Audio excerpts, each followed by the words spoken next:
All right, hello, welcome to the Southbound Sports Show. I'm your host, Richie Leahy, here with my co-host, Maddie B.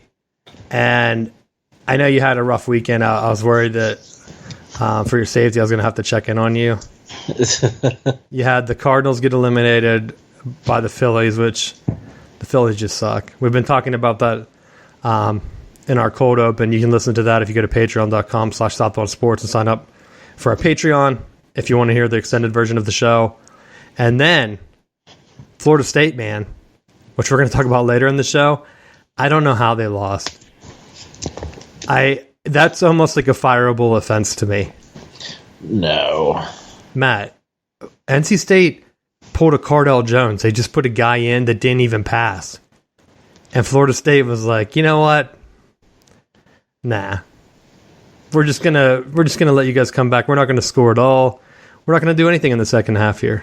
No, because they're following the plan. I was there in 2012 when E.J. Manuel choked it away at NC State, and it set the table for that national championship run. So they're just following the plan. I mean, realistically, when you look at that, Florida State wasn't even – there are a lot of people that had them losing the majority of those games. So to be within striking distance of that one, the loss to Wake was it is what it is. You're set for this matchup now with Clemson. Like, it's not going to be a blowout. This is exactly the same type of logic I hear from Spartans fans, Matt. They're not supposed to be in that game. Their coach is a horseshit coach. His words, not mine, by the way. He said that about himself. And then they're only getting up for Michigan. So if Florida State does get up for Clemson and they do pull it off, then next week I'll apologize to you. No, you won't. No, because I'd actually be happy about that. And then, of course, Claysburg, another tough game, which you have, 3 left? Yeah. So for playoffs, you need to win at least 2 of the last 3, right? That I would say yes. So we're in must-win territory. Hey, I did see a picture of you from a few years ago when you looked much happier. Well, winning does that to you. Well, you can you might just have to make some tough decisions like Tom Brady, just give up on your family. And then you can win like he beats the Falcons. Did you see that they blamed it on her now? They're like, Tom Brady doesn't even know why she's leaving. That's what I saw an article on that today. And I was like, why am I getting these as ads?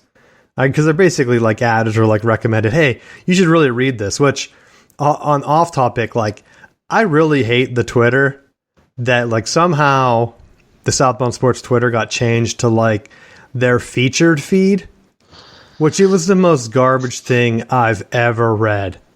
I was like, because we follow like most of the sports teams to like get news, see if there's any like breaking stuff before the show. And the last couple weeks, I scroll through the feed and all I see are political ads, like the entire thing. And I'm like, how is this possible?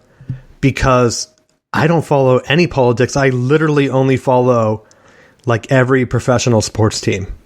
I don't even know if we follow any sports writers, right? We might see them like retweeted or something. And I'm like, why can I not get any sports news? And it's because Twitter thought that we'd be interested in those topics. I'm like, if I was a new user, like I would have just deleted my Twitter account. But eventually I found how to revert back to like just your regular timeline of who you follow. And then we're good for this week. But I'm like, what the hell? Not even related to this show, but I just thought like, how garbage of them to say like, hey, we're just going to go ahead and give you a bunch of topics that are unrelated to anything you follow. But we think you want them because of ads. That's all it is. There's no reason because the election's coming up in November. So they're going to hammer you with election ads and pretend that it's related to, it has nothing to do with sports, man. Nothing. So that's been a frustrating 2 weeks. Add that with my Windows stuff that's happening. If you can hear that in the extended version of the show if you want. But how are you feeling going into these last couple weeks? A little bit concerned just because it's not like it's not like there's a lot of changes. I mean, I think that with week 10 being a crossover game, so we don't know who we're going to play that weekend. I mean, that'll end up being a team with a comparable record to us, so it should be a good matchup. But these last three, they're winnable games, but it doesn't necessarily mean by any stretch that they're easy, because the teams, they do have some bigger guys and some more physical people. So, we're trying to do some different things to game plan around it, but it's definitely been a lot different of a setup, because now we're trying to not only do your regular game plan, but you kind of got to factor in when you don't have any time, what kind of stuff can you get off, and how do you game plan around some of that? It adds an extra layer to the weekly plan. Well, good luck, and we'll be sure to check in and cheering for you to make the playoffs, man. Thank you. Let's get into our NFL topic. The main one, my guy, Christian McCaffrey. I'm going to go out and say he has ruined the Carolina Panthers, Matt. And I know there are trade rumors of him going around, including an opportunity to go to the Bills, which to me, if the Bills give them, I think it's been like they're talking about possibly a couple first-round picks. If they trade for Christian McCaffrey, they will effectively bail out the Panthers. Because the Panthers have paid so much money to McCaffrey with a $64 million extension where he's getting close to $20 million each year, right? He's played in 10 games over the past 2 years. That's like what, a third of the games, if that? That's nothing. So you have Matt Rhule come in. He's supposed to be putting in the offense. I don't know how you can do it when your entire value is pushed into Christian McCaffrey. And I'm not going to talk about the Matt Rhule thing. I'm actually going to save that for later in the show, just to give you a heads up if you're waiting for me to start spewing takes on him. I said last year, I think it was, if you go back and listen, I would have loved for him to land at Michigan whenever Harbaugh was rumored to go to the NFL, and Matt Rhule came out and said that he was interested in the Michigan job, basically. And I thought that would be a good fit. I think he's a better coach for college. That's why we're going to save him for the college section. So this is just to focus on the Panthers, because down here, I watch the Panthers every week. Sometimes I don't get the best game to watch because they're shoving the Panthers down my face. And even as a fantasy owner, like, there was no way I was drafting McCaffrey this year. Hell, McCaffrey could go to the Bills and be the number one fantasy scorer this year, and I wouldn't even feel bad at all. There's no regrets with not getting him. Because I watch him play on the field where he's avoiding hits, he runs out of bounds a ton. And honestly, last year when he did his hamstring, he was doing like a get up to run out of bounds, I think, if I remember correctly. And I watch it so many times, it's like he breaks outside, just runs out of bounds. I don't know if he's scared of getting hurt, but when you start playing not to get hurt, you're almost guaranteed to get hurt, right? I know that's kind of like a cliche at this point, where people say like, hey, don't worry about like getting hurt, and then you won't, because like you'll be playing loose. And if you're kind of like tensing up, trying not to get hurt, you're most likely putting yourself more at risk. And that's kind of how I feel with him. But I honestly don't know either, because there were times where it was kind of like he just didn't care. Like, if you watch him, he's been like dejected on the sideline, not interacting with teammates, not getting like pumped up. Even like the team celebrations, like he doesn't look like he's having fun. It's almost like he's just there and it's a job. And that's me just reading the body language. And I think when a player gets to that point, it's over. Like, the joy's gone. Was it the injuries that ruined him? Is it something else? I don't know. But I think it's very clear that the Panthers right now, if I'm another team, especially, I'm looking through the list here, there's no team from the South that's interested in him. But like, especially a team in your division, I wouldn't even bail them out. They're talking about like, oh, the Commanders might take a gander at them. Why? Washington's like what, 1-4? Like, I don't even know what the records are. I guess I should bring them up. But if you have no chance at the playoffs, why are you going to bail out the Panthers to ruin your own franchise? Like, are you like, yeah, the Commanders are 1-4. That division's pretty good. Every other team is 4-1 or above. Why? Why do you need McCaffrey? He's not going to get you any wins because the Panthers are 1-4 right now. If McCaffrey was worth some wins, they would have had some wins. He's not even scoring points, Matt.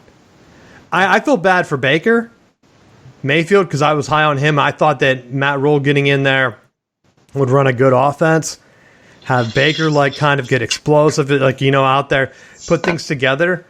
The Browns have more weapons available with Jacoby Brissett than what Baker has. And with him only having McCaffrey that doesn't really play 100%, Baker just looks frustrated out there. And I feel bad for him. Like, he got injured and he's supposed to miss a couple weeks or whatever. And it's like, just don't play. Go play somewhere else. Like, the Sam Darnold thing was a bad move. And there have been some other franchise moves where it's like, get the guy some help. I thought Baker would be a good fit. But there's nothing else there. And whenever you game plan, and I'm guaranteeing, I'm going out on a limb here because like the way David Tepper held his press conference, and I'll let you chime in here in a second. I know I've been going long. Did you hear his press conference? No. He came out and said that the Panthers don't have a winning culture. I don't know. I'm kind of paraphrasing here. He said, go back and look through the history. They've never had winning seasons back to back. You don't come in and say that as a new owner unless you're a complete asshole. Right? Because guess what, buddy? I think he's been here since 2018. That's like, what, 6 years? Right? Yeah.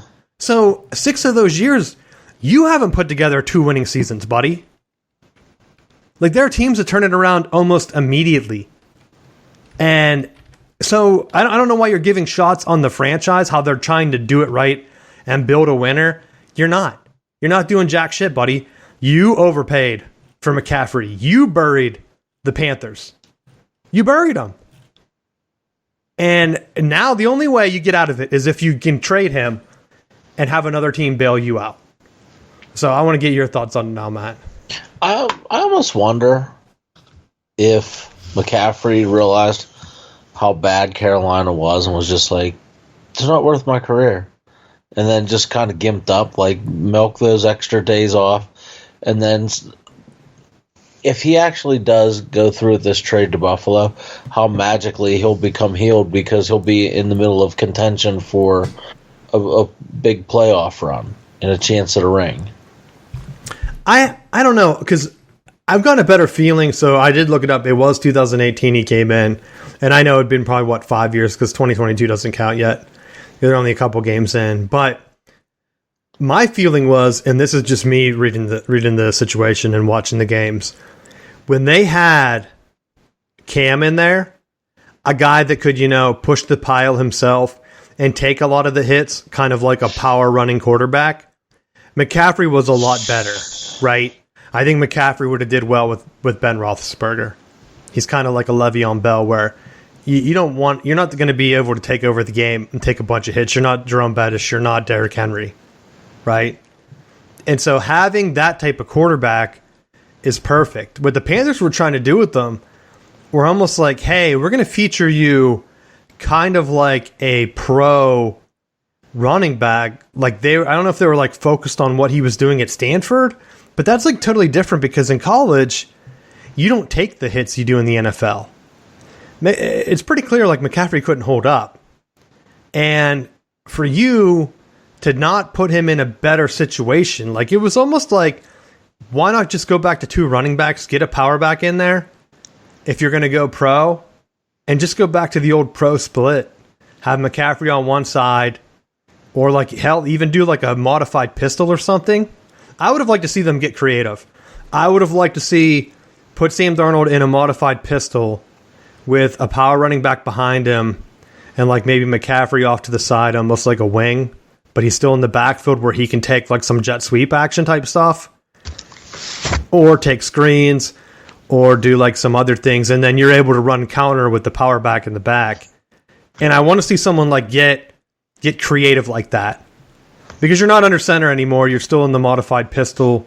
I think a running quarterback, even like Cam would have done it. Like Harbaugh did it a lot with Kaepernick at San Francisco, and I really don't see that many other teams use it. I've seen the Ravens in their game the other day. They were kind of in the pistol, and then I heard someone say that like when teams are in the pistol, they mostly run like every time, and I'm like, yeah, that's a good stat point, but having McCaffrey there in like a modified pistol could break that open if you have a pure receiving type running back. And there's a couple, like the 49ers could do with Deebo Samuel, right? Why not try to be that innovator? Look how many teams took over the Wildcat after the Dolphins did it and really push it in the NFL, even though it was kind of like in college first. That's kind of where I would have liked to see them go, but they weren't creative with them. They were like, hey, we're going to fit you into this weird pro system. It didn't work out. They bring in Matt Rhule. They're like, hey, do some of your offensive stuff. And it just seemed like McCaffrey didn't either buy in or he wasn't willing to put in that work. And anyone that's watched him, like, I don't see how you can be anything other than disappointed with him. That's just, I mean, I don't know how else to feel about it. And it's just a sad situation. Panthers could be stuck with them for a couple more years, and that's going to push a rebuild. If you're a coach, who wants that job? Right? I would gladly take it.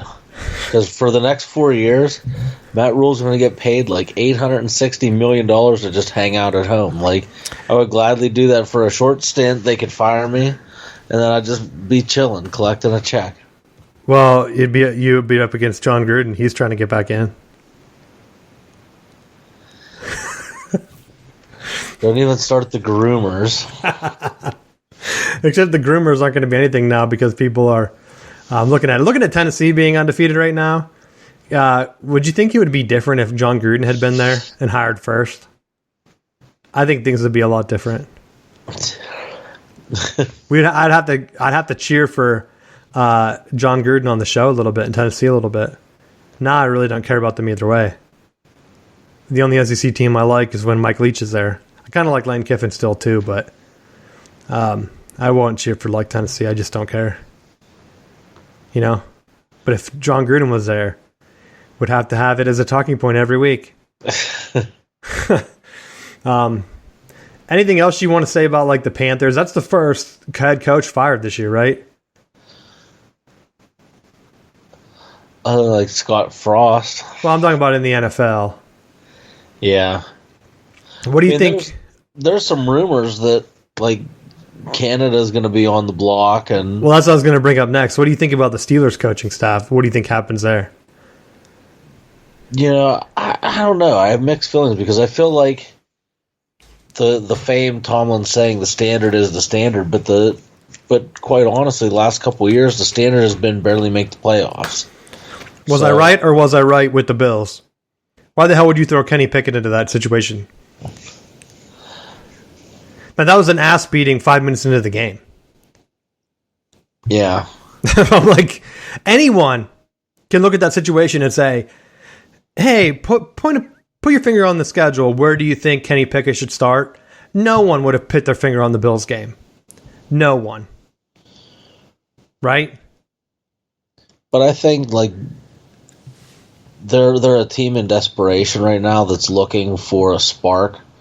And at the end of the game last week, he put scores on the board. He made things more interesting. I think maybe the mindset was, we know we have some struggles with the line.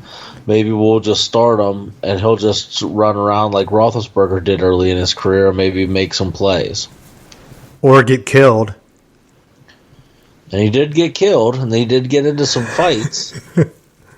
Now they have to play Tom Brady and the Buccaneers, and then the Dolphins, which the Dolphins, I was going to say they've kind of fallen off, but they've also had injury issues. So I don't know if you can really count their last two losses on that. I would assume Tua's back, right?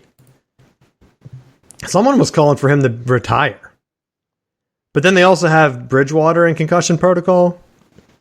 They play the Vikings this week. I think the Steelers have a bye, right? Or no, the Steelers play the Bucs. What am I talking about? Bye weeks do start, though, don't they? Yes, the Raiders are on a bye. I know you're Raiders. I fell asleep last night. Did they pull that game out? Probably not.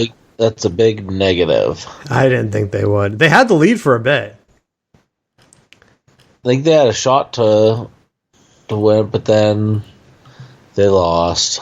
And they ended up losing by 1 point. And then Devontae Adams pushed over a reporter or a camera guy. I was almost put this as a topic, but what do you think about the upset hype in the NFL? Right, and I mentioned it because my Packers lose in they're playing in London. Like, who cares about the London game, right? That's 2 weeks back to back. They had London games, didn't they? I don't. Or they've at least had two this year. Or maybe it wasn't in London, but they've had another 9:30 start, right, with the Saints. Because wasn't someone bitching about Kamara being out early? Like at 9:30, they made the decision super early. Yes. And kind of screwed them. So that had to be another, like, overseas game. And then you have two, and everyone's like, oh, Packers, major upset. They lost to the 4-1 Giants. Maybe it's an upset in Vegas, but maybe just the Giants are good. Right? Kind of hard to believe, though. It's not like, hey, holy crap, Rutgers just beat Ohio State. Like, it's not an upset, buddy. Like, that would be a major upset in college football. But, like, they're saying, holy crap, Penn State just beat Ohio State. That's the biggest upset of all time. It's like, no, it's not. Penn State has talent. They should beat Ohio State every once in a while. Like, that's kind of like how the Giants would be against the Packers. It's like, they have a better record right now. Not an upset. They had the same record going in.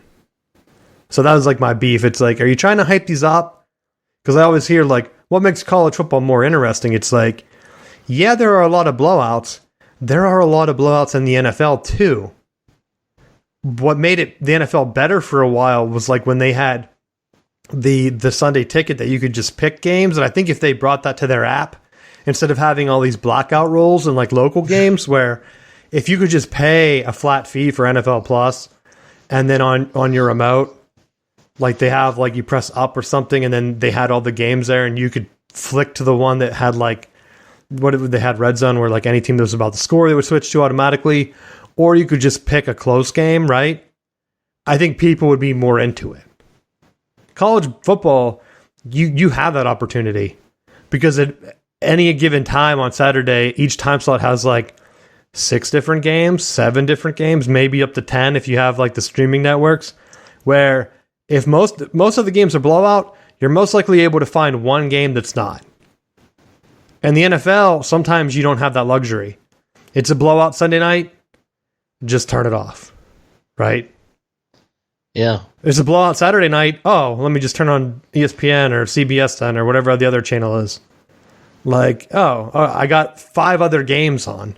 Oh, Pac-12 After Dark? Perfect, I'll watch that instead of Clemson beating Boston College or some other garbage game. That was my beef about it last week. Then this is college I'm getting into in the middle of NFL stuff. But I don't know if I actually talked about it. I had it on my list, but they moved the Clemson, or not the Clemson, they put Clemson and Boston College on ABC, right? And I told you, that's a dumb move. Why would they do that? NC State and Florida State it's going to be the better game. It's 100% going to be the better game. They buried it on the ACC network. I was worried it was going to be blacked out because for a while, every NC State game in my area on ACC network or whatever it is has been blacked out. And guess what? So was Duke. So was UNC.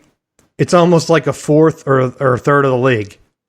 Every time I have 6 teams that are blacked out every Saturday, at least how it used to be, because I live near the Triangle, right? Bullshit. Why would I pay for the ACC network then? So I was worried about that going in. I was like, I'm not going to be able to watch this game, I bet. But it was clearly the better game. And the NFL, though, if they decide, hey, we're going to put, who's our worst team right now? Like the Carolina Panthers playing the Chiefs. and the Chiefs win like 40-3, guess what? If it's the Sunday night game, you're out of luck, buddy. You're just not watching football that night. So that's my spitball into why I think the NFL could do things a little bit better. I kind of like when they have 2 Monday night games, but I also know that's kind of tough on the players. I honestly, at this point, do they need a Monday night game? I know that they kind of own Monday night in the ratings. They probably wouldn't get rid of it, but they're trying to own Thursday. They're trying to own Monday. I would rather get rid of Thursday and just do 2 Sunday night games. And then maybe whatever the better game is, people will watch more, but at least you give them an option. Do one AFC, one NFC. Right? Like that's kind of what they do during the day anyway. That's my rant. Anything you have on like TV stuff that you watch over the weekend for the NFL? I mean, I didn't really watch too much because of trying to keep up with my game planning and stuff for the week. But I just have been shocked at how many players have been going down with injuries this year. I feel like more so now, and maybe it's just the fallout of the Tua situation, but I feel like there's more people that are missing more time, and maybe is that a result of the increased demands on player safety? Is that more players with guaranteed contracts, so there's no incentive to get back out right away? I don't know. Well, I feel like we talked about it being increased the past couple years, and we kind of chalked it up to like COVID protocols. I almost wonder if players still aren't kind of back from that. You know, I feel like if you're an older player, you kind of missed training and like playing and like the extra hard practices. I wonder if they're kind of not doing that still. Because I've heard a lot of stuff in more regards to like college and how the COVID, like how Michigan practices have adapted due to the COVID stuff, where they took some things that they learned and now they apply it to practice, like keeping players fresh or whatever. In the NFL, are they doing the same thing, but it's like a little bit different? Because like you can't argue with the results like from Michigan. Like they went from an awful COVID year, incorporated some of the stuff they learned from that, go to the playoffs, win the Big Ten. This year, undefeated again, 6-0. Same type of thing where it's like, hey, we've made some changes in practice. With the NFL, I wonder if they're kind of continuing that. And like you said, with the additional protocol and the additional medical stuff, did they keep additional medical staff over from COVID? Because I know teams had extra doctors or whatever on hand and medical stuff, so maybe they've done that. I just don't know. Like, I've never looked into it, but that's a good point. Where are guys getting hurt more? Or is it just more staff is able to identify it and they don't want a guy like Tua having his career ruined? Because if people are telling him, hey, you should just retire, that's a weird look for the NFL, right? I mean, it ended my man Steve Young's career. He's like my favorite player as a kid. And like seeing him retire for concussions, I remember thinking like, man, what a wimp. And that was like in the 90s, though. But they were like, hey, yeah, if he had another concussion, he could... The safety of a neck roll. Yeah, he could have died out there. Yeah, well, that's another thing. So, this is off topic, but what the hell? I was doing some research because it was brought up during one of the Michigan or Big Ten games. I forget which one. Someone had made a comment about like how players have like not wearing their mouthpiece. And I'm like, I have noticed that, you know, like in college, like specifically, you see a guy make a catch and his mouthpiece is just like dangling down there. And then they've said that the NFL actually did a study that says that the mouthpiece doesn't actually even prevent concussions. So they really don't care if they wear them. And then I was thinking like, but why are they having them hang from their helmets then? And I wanted to know if you heard anything on that as a coach. And if you don't want to comment, you don't have to. I don't want to put you on the spot. I actually forgot to send you the research, I think. I'm a busy man. I changed phones too over the weekend, so I don't know if I have it. But do you have to wear them for PIAA? What's that? Do you have to wear mouthpieces for PIAA? Yeah, although it's a pain in the ass because everyone wears those big binky style ones, and like half the time you're yelling at kids to try to get them tell them to put the mouthpieces in. So if they don't have one, did they get penalized? They should. Yeah, I think it's a rule in college still too. But for whatever reason, if the NFL is not going with it, I would wonder if they have the research that says it doesn't prevent concussions. Why would high schools have to wear them anymore? Right? Get rid of them. The other piece that they mentioned was like knee pads, where if receivers in them aren't wearing them because it slows them down, which I'm like, does it really slow them down? Why don't they just build a little bit of padding into the pants? Like, do you need 1970s knee pads? How many guys have you seen get hurt because they don't have a knee pad in? I honestly have never seen any. Have you? I have not. Like, it's like, remember the tail pad? Like, thing, do they still have that? Tailbone pad? Yeah. I've never seen a guy go down and they're like, thank God for that tailbone pad. Otherwise, he would have been out with a broken, like, coccyx or whatever that's called. Like, yeah, all fun and games till you get gout there, and then you can't sit. Well, no one's grabbing there like that Clemson guy. They put a stop to that, didn't they? They tried to. Yeah, so that's my little random tidbit.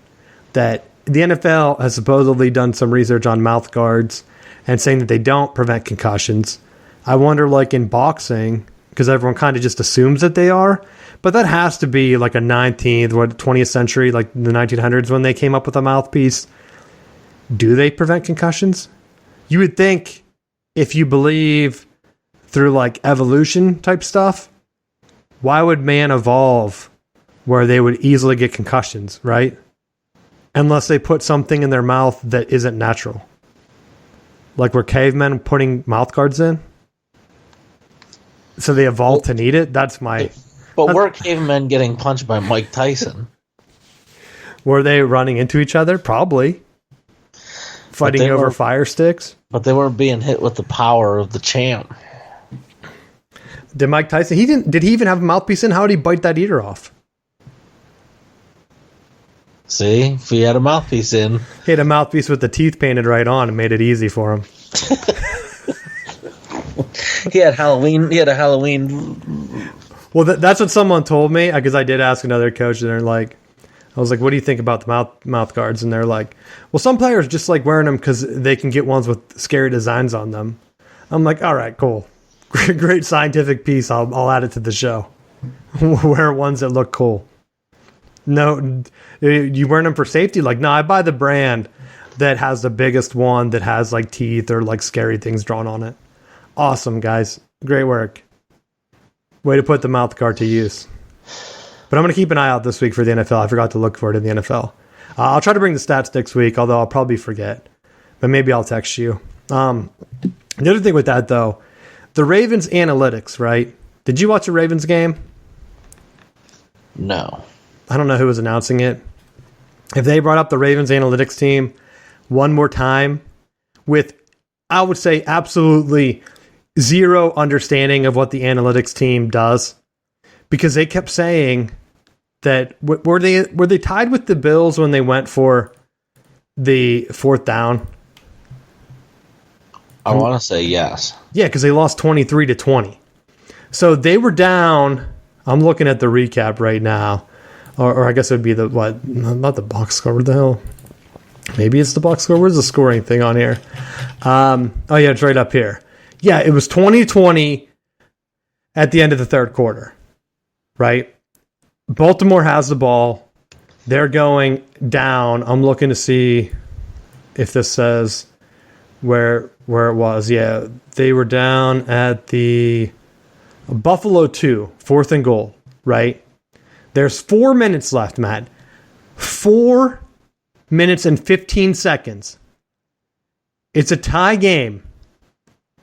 They said on the game, on the broadcast this week, which is why I brought it in. I don't know if I even mentioned it last week. They said that those analytics guys made the right call to go for the touchdown because with that much time left, they were almost guaranteed to lose. Why would it take Buffalo 4 minutes to score their touchdown? You have to take the points. I don't care what the analytics say. The analytics, if you look at like because this is where it made me laugh, because like ESPN has like those game tracker things where it's like, you know how like they look at the points to lose. At that point in the game, Baltimore had a 72 points, or wait. Yeah, it was like 72, between 68% and 72% chance of winning that game when they had the ball at the goal line. After they went for it, Buffalo shot up to an 67% chance to win it, and then immediately Baltimore got a penalty, and then it shot up to like a 75% chance Buffalo win. Because they knew that all Buffalo needed at that point was a field goal. You had a better chance if the Ravens kicked their field goal, which is almost a gimme, right? They have one of the best kickers of all time. You kick it from the 2-yard line. That's an old extra point. You almost never miss. That's why the NFL pushed the extra point back. Take the 3 points. Let Buffalo go. The worst case scenario at that point is Buffalo scores? If they're going to score a touchdown, most likely they're going to score it fast. They're not milking 4 minutes to go for a touchdown. If they end up milking the 4 minutes, they're going to kick a field goal. And guess what? That's exactly what they did. They milked it all the way to the end of the game and then won on a game-winning field goal with 2 seconds left. So, yeah, they took a knee at the 2-yard line. Like, they went all the way down, didn't score on purpose, milked the clock. And I'm thinking, that's exactly how I would have planned it out. What analytics are you looking at? Are you just strictly looking at 4th down? If it's 4th and 2, you have a better chance to go for it?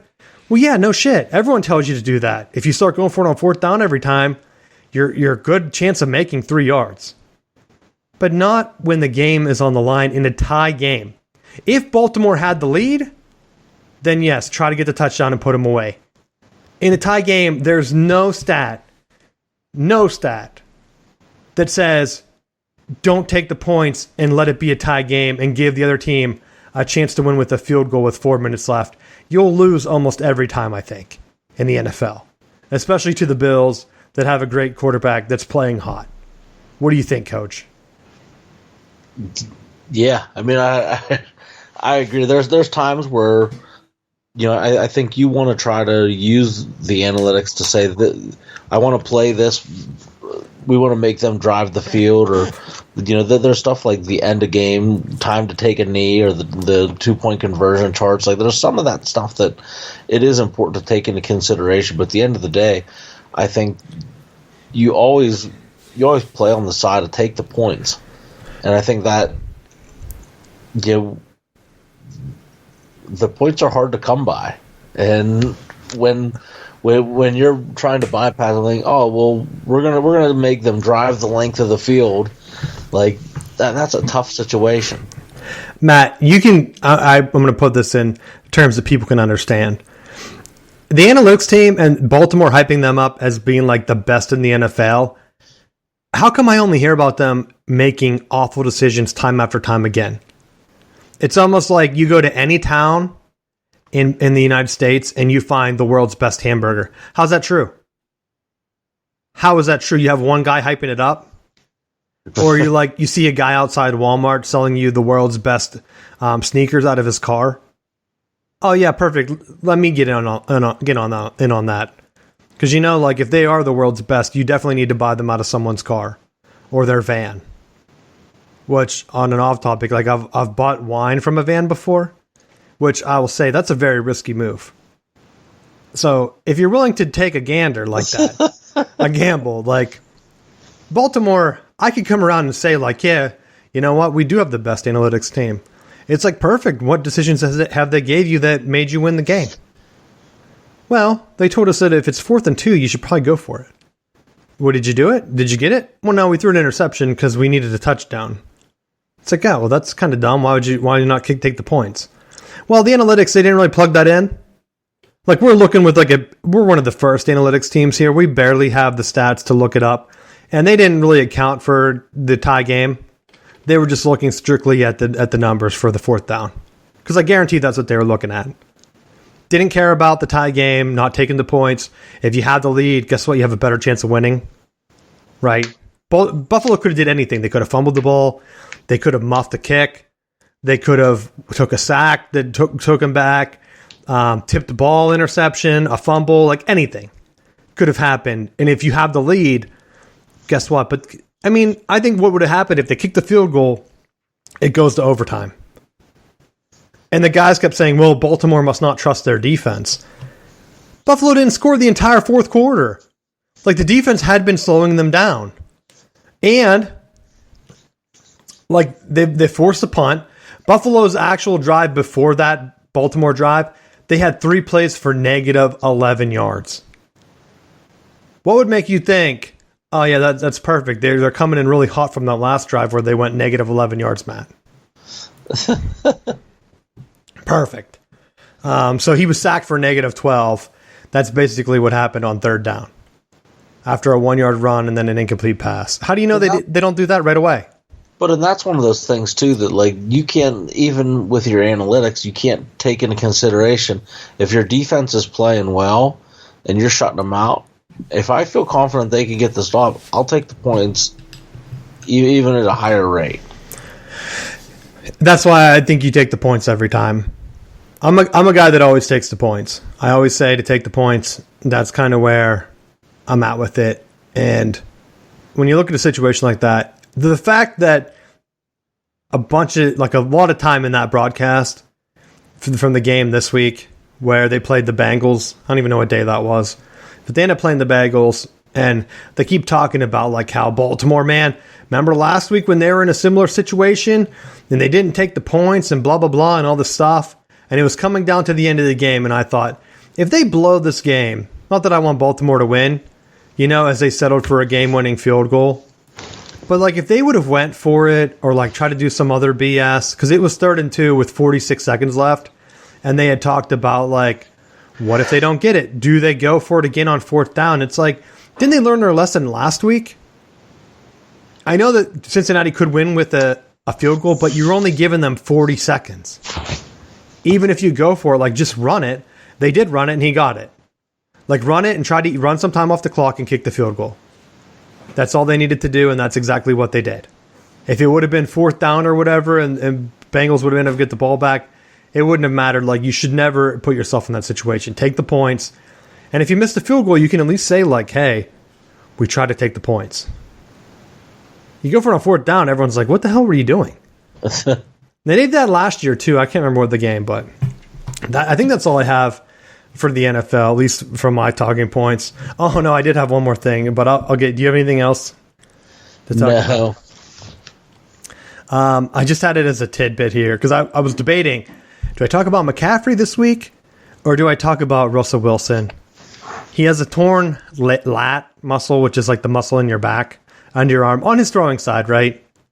They just casually mention, like, oh, yeah, that he's hurt.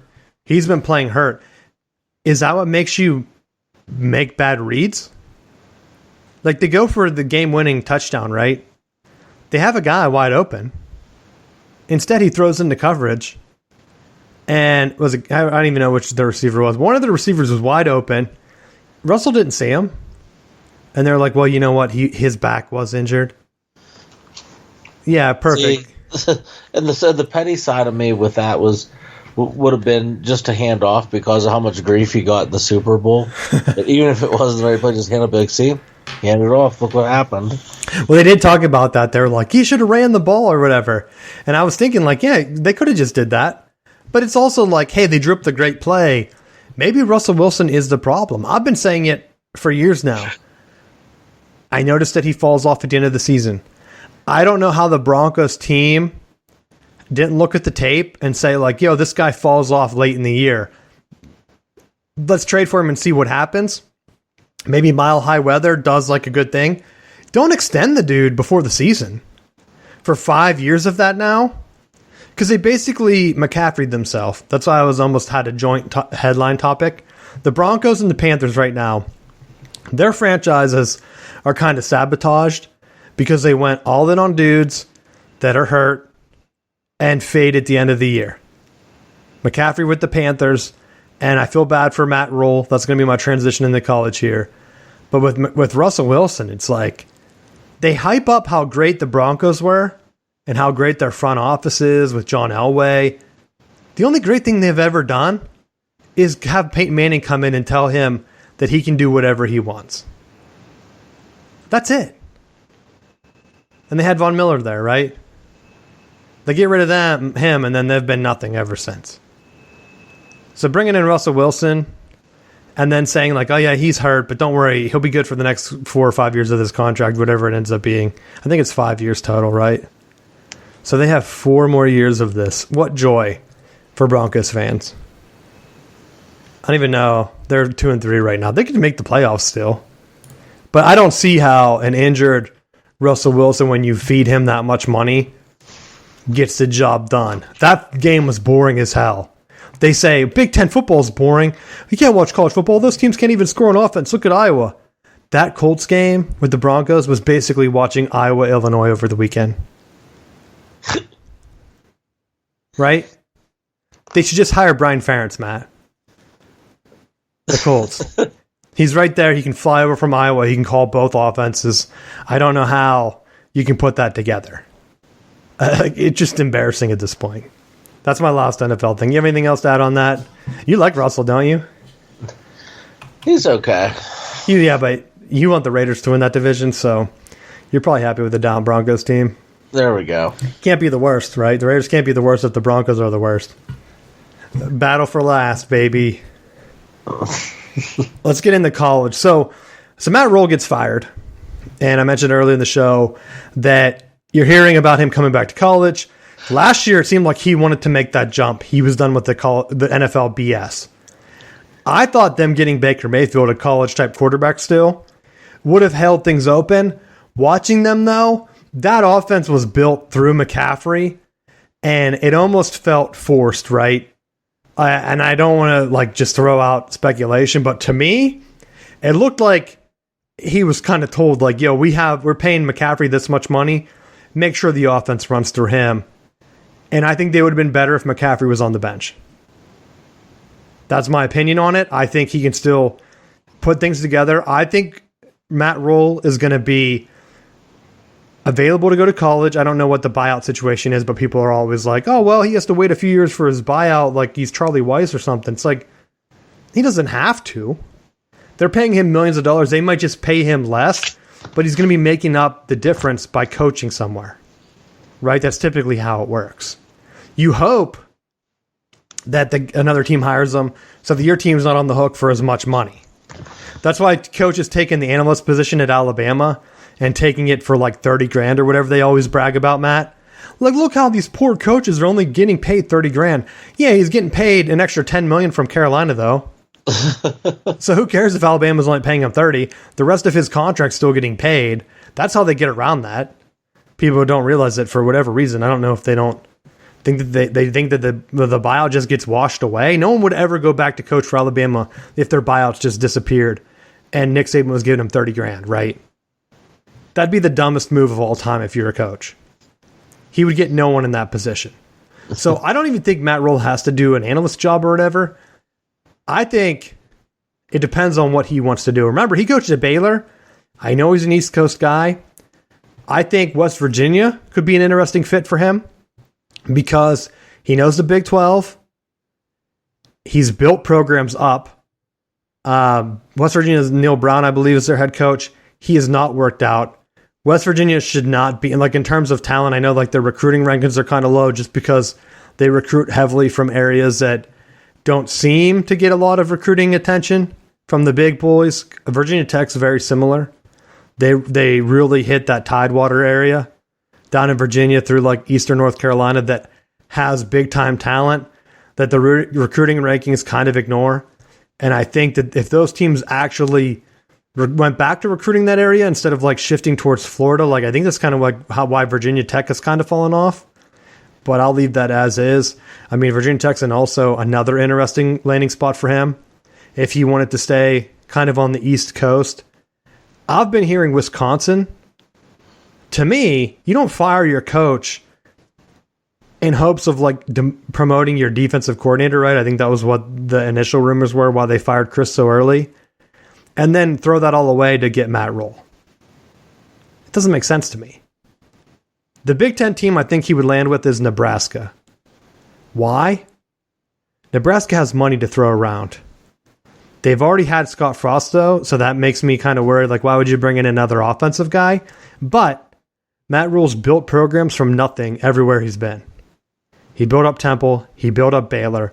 The Baylor success has kind of lasted. I know a lot of people are saying, like, oh, Aranda might move. Maybe he could go back to Baylor. I don't think you want to go back to a place after just failing somewhere else, right? I think that gives you a lot, like a shorter leash. Where if he went to Nebraska and said, like, no, it's going to take me this while to build your program up, I think you would have more time to do it.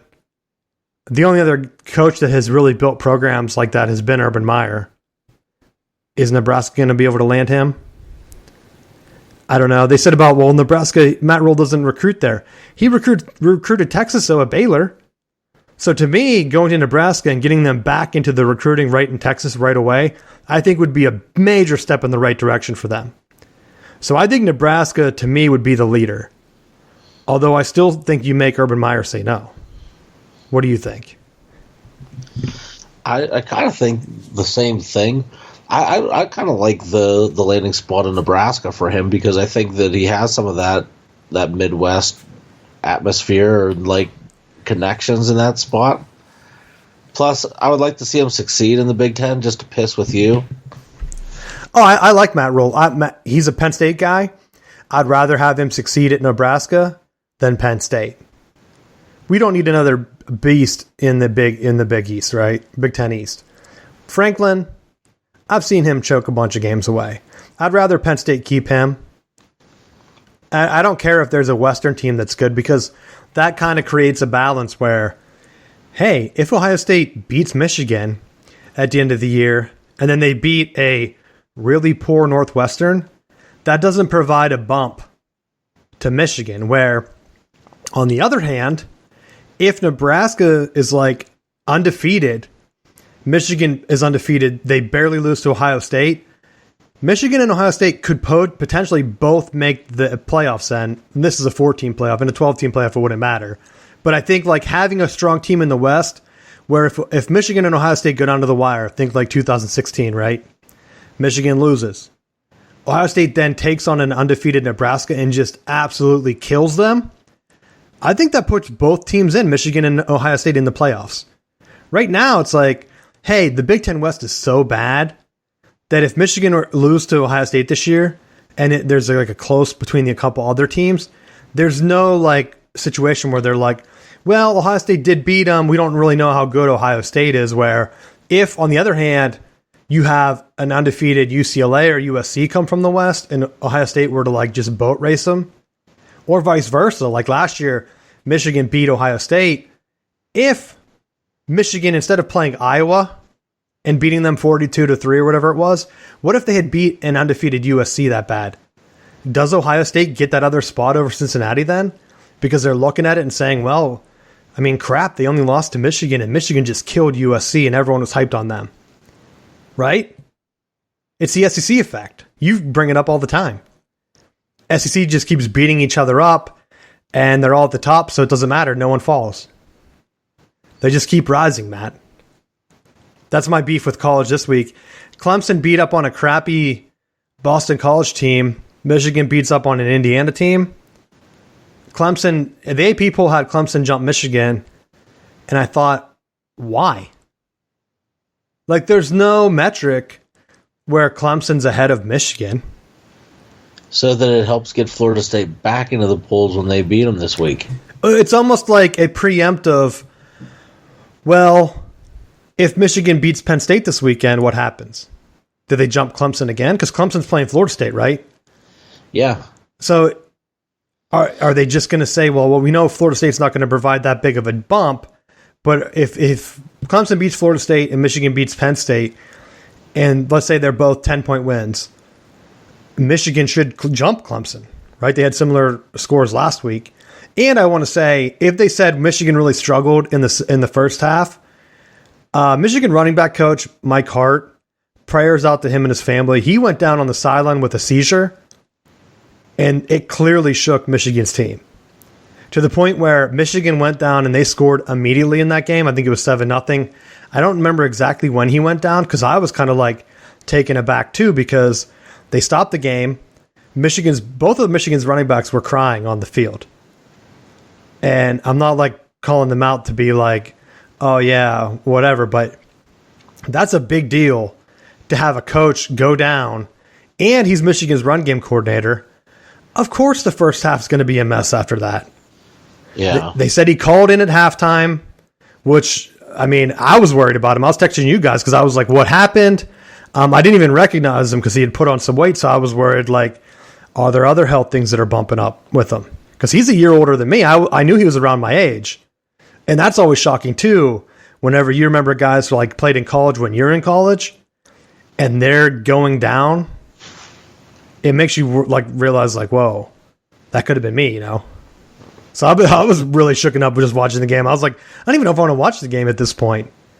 And then, of course, they rallied around him in the second half, and then just Indiana didn't do anything.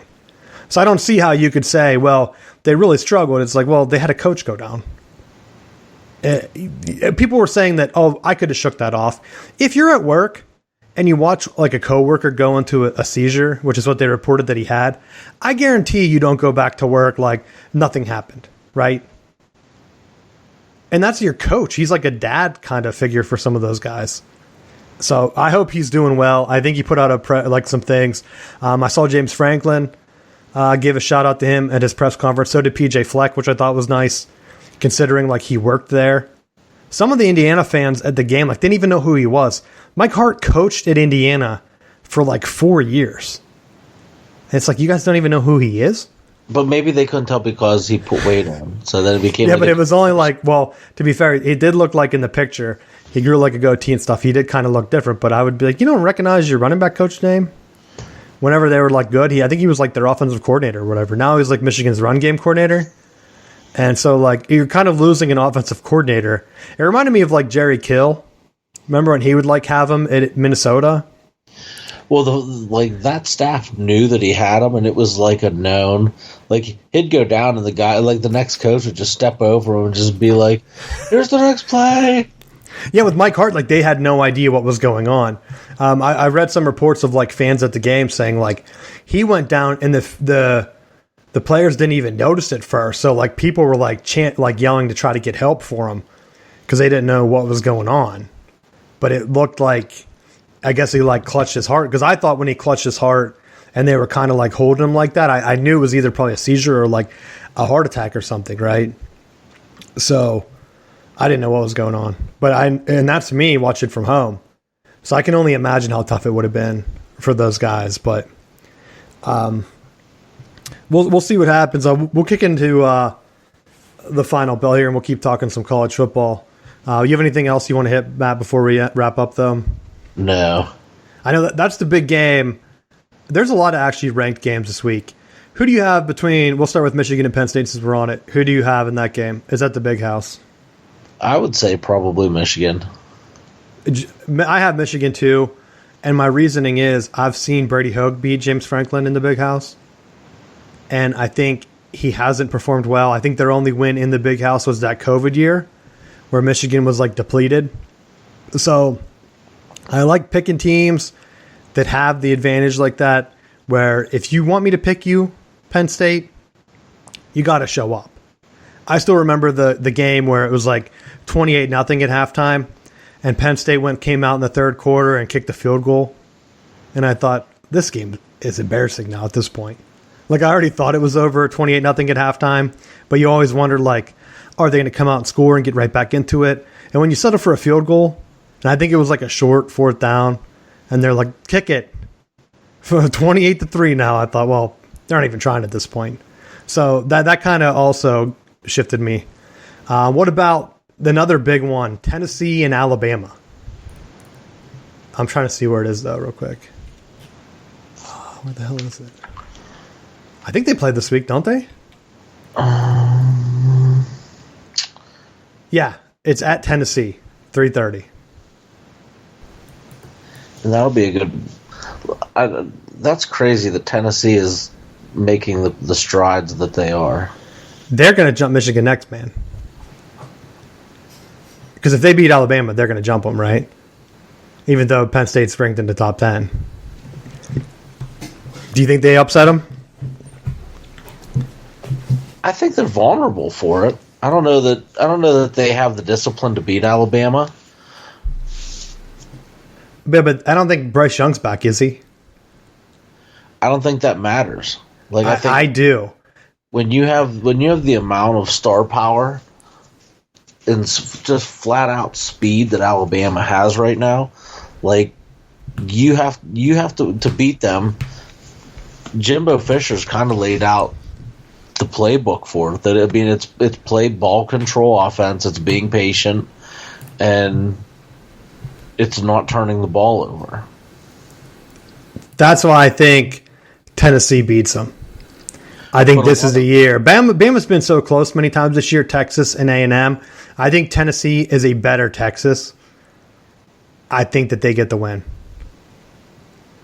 But I think with Tennessee's style of play being a little bit more wide open, I think it leaves them open to throwing up some jump balls and having Alabama pick them. And like those are the things you can't do. So you're picking Bama. Roll, Tide, roll. All right, let's get into our biggest game: Clemson and Florida State. Who do you have? Let's get the bear off our back and let's get the Noles that win. I want Florida State to win, so I think Clemson will win. It's Florida State at home, and I think that there's been guys that have been banged up that are coming off the injury list that's going to help them. All right. Well, that's it for the show.